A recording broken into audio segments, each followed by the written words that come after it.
राष्ट्रपति जी को आदिवासी वर्ग से बनाया गया, मगर जब पार्लियामेंट का उद्घाटन होता है तो उन्हें कहा जाता है कि आप आदिवासी हैं, आप अंदर नहीं आ सकते हैं।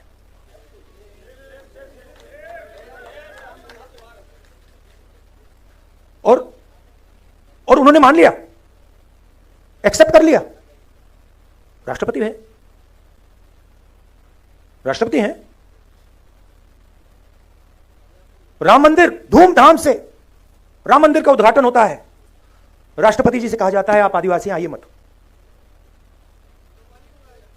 अंबानी को बुलाया जाता है, अदानी को बुलाया जाता है, हिंदुस्तान के राष्ट्रपति जी से कहा जाता है आप नहीं आएंगे, आपकी जगह नहीं है।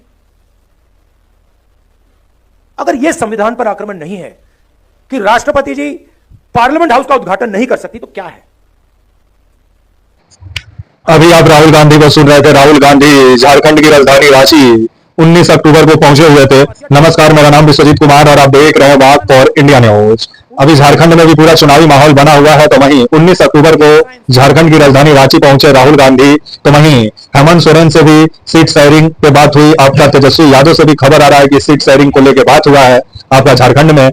तो वहीं राहुल गांधी 19 अक्टूबर को झारखंड में थे, जहां संविधान सम्मान सम्मेलन कार्यक्रम रखा गया था, जिसमें अनुसूचित जाति और जो पिछड़े वर्ग के लोग हैं, जो अल्पसंख्यक वर्ग के लोग हैं, वो सब मौजूद थे। और रांची में इस कार्यक्रम में पहुंचे हुए थे आपके राहुल गांधी, जहां संविधान सम्मान सम्मेलन में राहुल गांधी लोगों को संबोधित किए और क्या बोले, आइए सुनते हैं।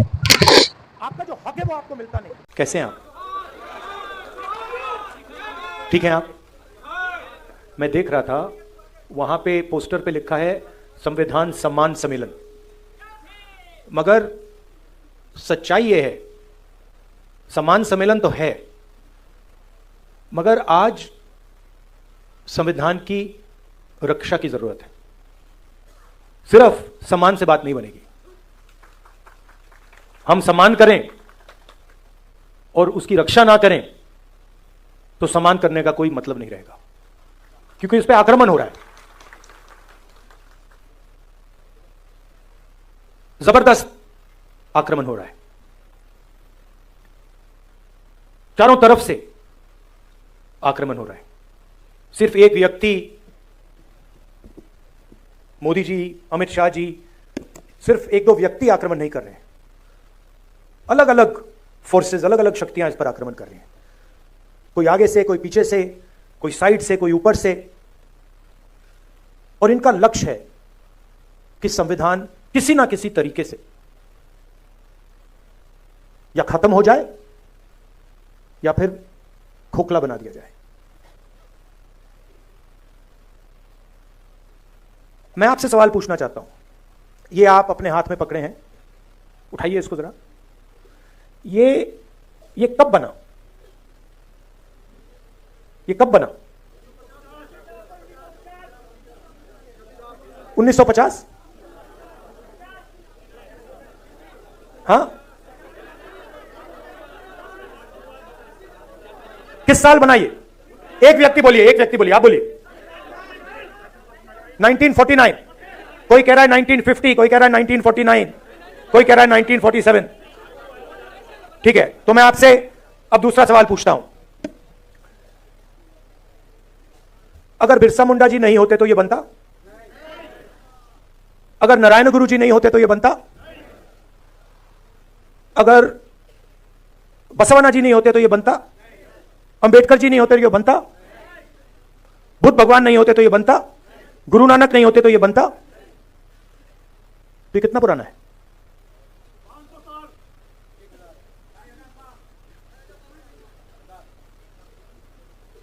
आपने कहा कि ये 50 साल पुराना है, 70 साल पुराना है, मगर ये 50 साल पुराना नहीं है, ये 70 साल पुराना नहीं है। ये इसके पीछे जो सोच है वो हजारों साल पुरानी सोच है। और सबसे पहले ये गुरु नानक जी, बिरसा मुंडा जी, अंबेडकर जी, गांधी जी, बसवन्ना, नारायण गुरु, बुद्ध भगवान, उनकी सोच ने बनाया है।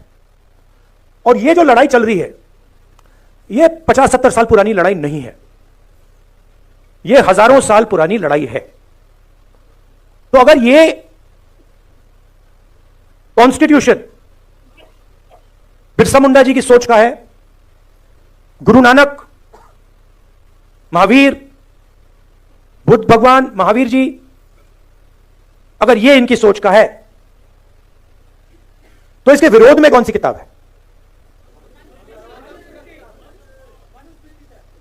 मनुस्मृति। ये जो लड़ाई चल रही है, और आपको ये गहराई से समझना होगा, ये लड़ाई कॉन्स्टिट्यूशन और मनुस्मृति के बीच में लड़ाई चल रही है। और ये नई लड़ाई नहीं है, ये हजारों सालों से लड़ाई चल रही है। अंबेडकर जी ने कहा एजुकेट, ऑर्गेनाइज, एजिटेट, कहा। तो जब वो कह रहे हैं एजुकेट, एजुकेट का मतलब क्या? हाँ, किस चीज के बारे में? सिर्फ अपने संविधान को जानो, अपने हक को जानो। और मान लीजिए अगर एक युवा आज फिजिक्स बहुत अच्छी तरह समझ जाए, क्या अंबेडकर जी उसे एजुकेटेड कहते? क्यों नहीं? हां, अंबेडकर जी का मतलब यह था, एजुकेट का मतलब यह है कि आप कौन हो, आप कहां खड़े हो, आपके चारों ओर क्या हो रहा है, कौन कर रहा है, किस प्रकार से कर रहा है। एजुकेट का यह मतलब है। एजुकेट का मतलब यह नहीं कि आप कॉलेज में चले गए, आपने फिजिक्स की डिग्री ले ली, आपको अपना इतिहास नहीं मालूम, आपको अपनी हिस्ट्री नहीं मालूम, आपको अपनी समाज में जगह नहीं मालूम,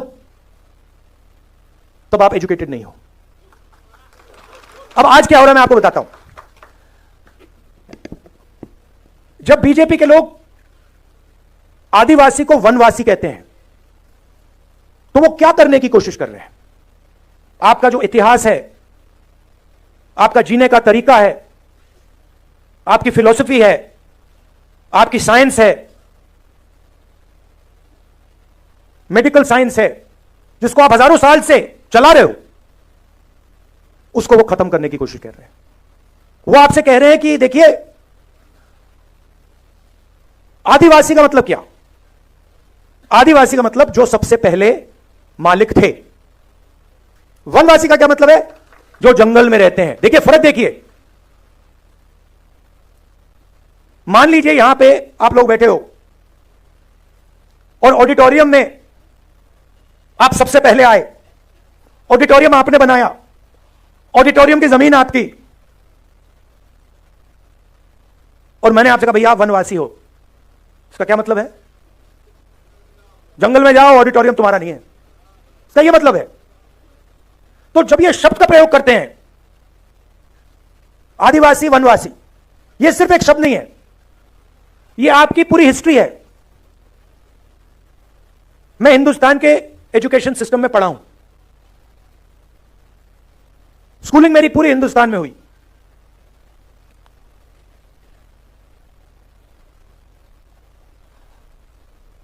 पूरा का पूरा जोड़ दीजिए तो आदिवासियों के बारे में आधा चैप्टर मिलेगा, 10-15 लाइन मिलेंगी कि हां हिंदुस्तान में आदिवासी भी हैं। मगर इनकी हिस्ट्री क्या है, इनके जीने का तरीका क्या है, इनके सोचने का तरीका क्या है, इनकी साइंस क्या है, इनकी पॉलिटिक्स क्या है, उसके बारे में कुछ नहीं।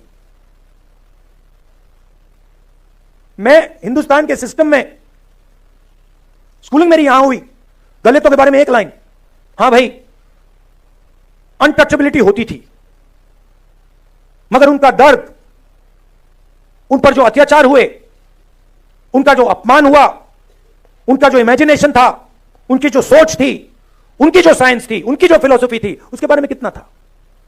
एक लाइन। आपने ओबीसी शब्द प्रयोग किया, अदर बैकवर्ड कास्ट, क्या ये आपका नाम है? ओबीसी, अदर बैकवर्ड कास्ट मतलब हां वो दूसरे पिछड़े लोग। किसने कहा कि आप पिछड़े हो? किस बेसिस पे कहा? आप इस देश को चलाते हो, आपका खून पसीना से यह देश चलता है, आपका जो हक है वो आपको मिलता नहीं है। आपकी हिस्ट्री कहां है? जिन लोगों ने इस देश को बनाया, जो किसान, मजदूर, बढ़ई, नाई, मोची, इनकी हिस्ट्री कहां है? कहां लिखा है? फाड़ दिया गया। जैसे कि हिंदुस्तान के 90% लोग हैं ही नहीं।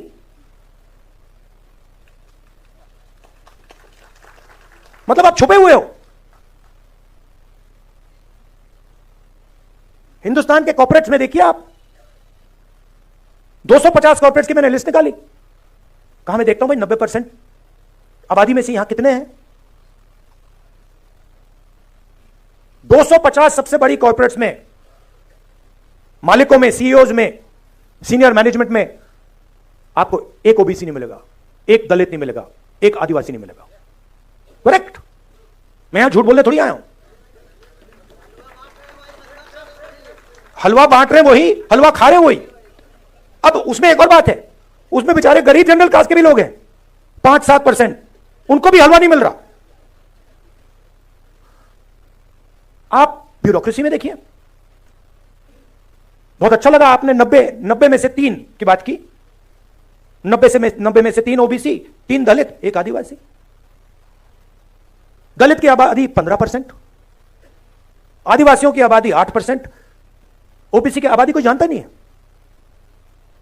कोई नहीं जानता। हम कह सकते हैं कि तकरीबन 50%, क्योंकि आपकी संख्या छुपानी है। बड़ा खतरनाक काम है। अगर ओबीसी को अपनी सच्ची संख्या पता लग गई, 90 में से 3, 50% आबादी, 90 में से 3। और अगर हिंदुस्तान की सरकार में 100 रुपए खर्च होते हैं, तो 50% को 100 में से 5, 100 रुपए में से 5 रुपए का निर्णय लेने का मौका मिलता है। 3 अफसरों को पीछे बैठा रखा है। आपको कोई ओबीसी, दलित, आदिवासी फाइनेंस मिनिस्ट्री में नहीं मिलेगा, डिफेंस मिनिस्ट्री में, बड़ी बड़ी मिनिस्ट्री में कहीं नहीं मिलेगा। पीछे में बैठा हुआ है। 100 रुपए में से 5 रुपए का निर्णय ओबीसी अफसर लेते हैं, 100 रुपए में से 1 रुपए का निर्णय दलित अफसर लेते हैं, और 100 रुपए में से 10 पैसे का निर्णय आदिवासी अफसर लेते हैं। मतलब अगर हिंदुस्तान की सरकार 100 रुपए खर्च करती है, तो 90% के लोग 6 रुपए 10 पैसे का निर्णय लेते हैं। बॉलीवुड की बात करिए। बॉलीवुड में आपको दलित, आदिवासी, ओबीसी नहीं दिखेगा। नाच गाना चल रहा है, गाने बज रहे हैं, डांस हो रहा है, मगर 90% का कोई वहां नाच नहीं रहा। सच्चाई है ये।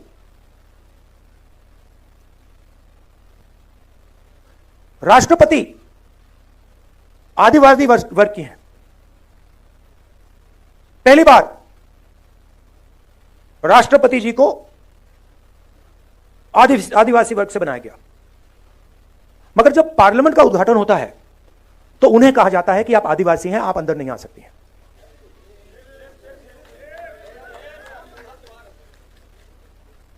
और उन्होंने मान लिया, एक्सेप्ट कर लिया। राष्ट्रपति है, राष्ट्रपति हैं। राम मंदिर, धूमधाम से राम मंदिर का उद्घाटन होता है। राष्ट्रपति जी से कहा जाता है आप आदिवासी आइए मत। अंबानी को बुलाया जाता है, अदानी को बुलाया जाता है, हिंदुस्तान के राष्ट्रपति जी से कहा जाता है आप नहीं आएंगे, आपकी जगह नहीं है। अगर यह संविधान पर आक्रमण नहीं है कि राष्ट्रपति जी पार्लियामेंट हाउस का उद्घाटन नहीं कर सकती, तो क्या है?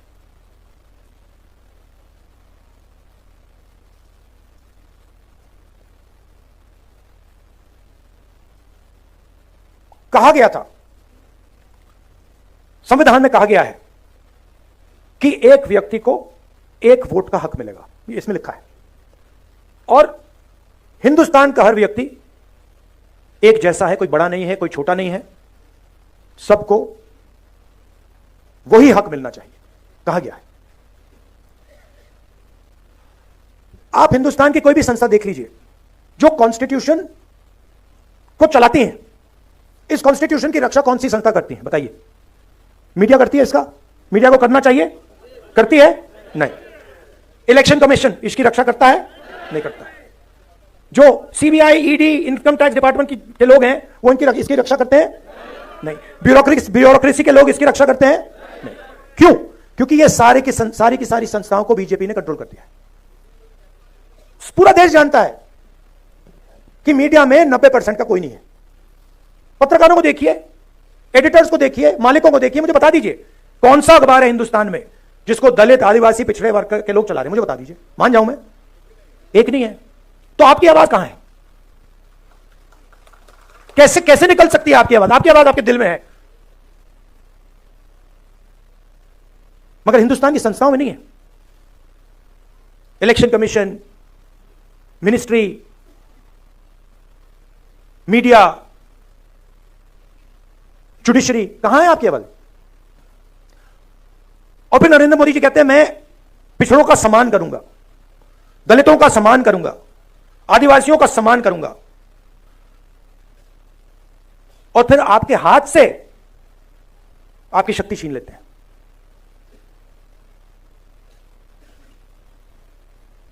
सम्मान आपको देते हैं और पावर आपसे छीनते हैं। सम्मान आपको देते हैं और आपको हिंदुस्तान की संस्थाओं से बाहर निकाल देते हैं। सम्मान आपको देते हैं और फिर इसको खोखला करने की कोशिश करते हैं। मुझे बहुत अच्छा लगा इस चुनाव में हमने सिर्फ एक काम किया, हमने ये दिखाना शुरू कर दिया। बहुत गहरी बात है ये। हमने सिर्फ ये दिखा के कहा कि भैया हम इसकी रक्षा करेंगे, आप इसको छुओ फिर देखो क्या होता है। और हिंदुस्तान के प्रधानमंत्री ने चुनाव के बाद यह किया। देश ने बता दिया कि आप जो कर रहे हो, जो आक्रमण आप बिरसा मुंडा जी की सोच पर कर रहे हो, गुरु नानक जी की सोच पर कर रहे हो, नारायण गुरु जी की सोच पर कर रहे हो, बसवना की सोच पर कर रहे हो, बुद्ध भगवान, फूले जी, इन सब की सोच पर जो आक्रमण कर रहे हो वो हम आपको करने नहीं देंगे। मगर उनके पास सब कुछ है,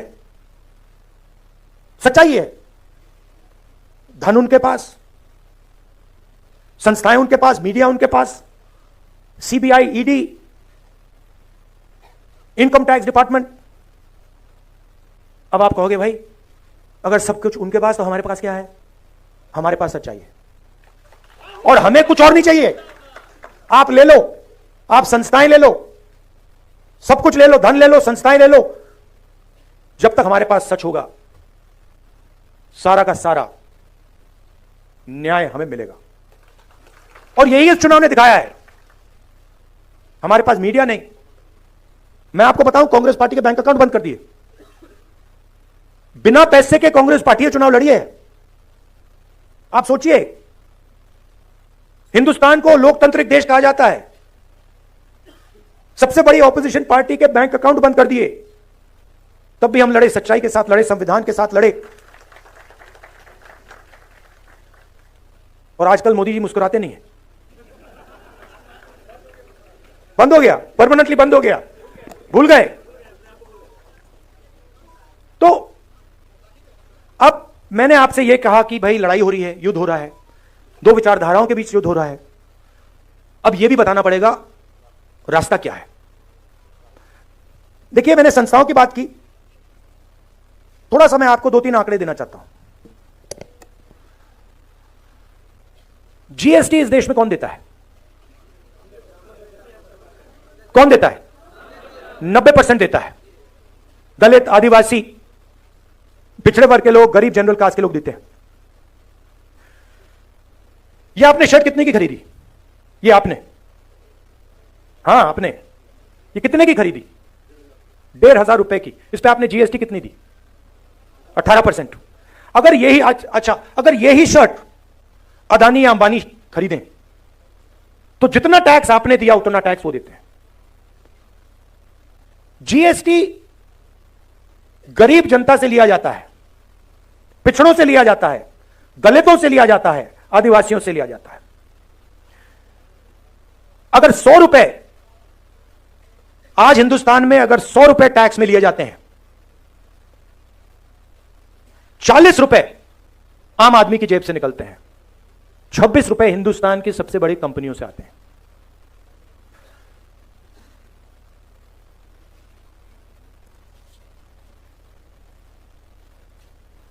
सबसे गरीब लोग 50%, सबसे गरीब लोग 60% से ज्यादा जीएसटी देते हैं। सबसे अमीर 10% लोग जीएसटी का 3% देते हैं। सबसे अमीर लोग 3% और सबसे गरीब लोग 2/3। सबसे अमीर 1% के पास हिंदुस्तान का 40% धन है। ये जो आपको दिखते हैं 25-30 अरबपति, इनके पास हिंदुस्तान का 40% धन है। और जो सबसे गरीब 50% लोग हैं, इनके पास 3% हिंदुस्तान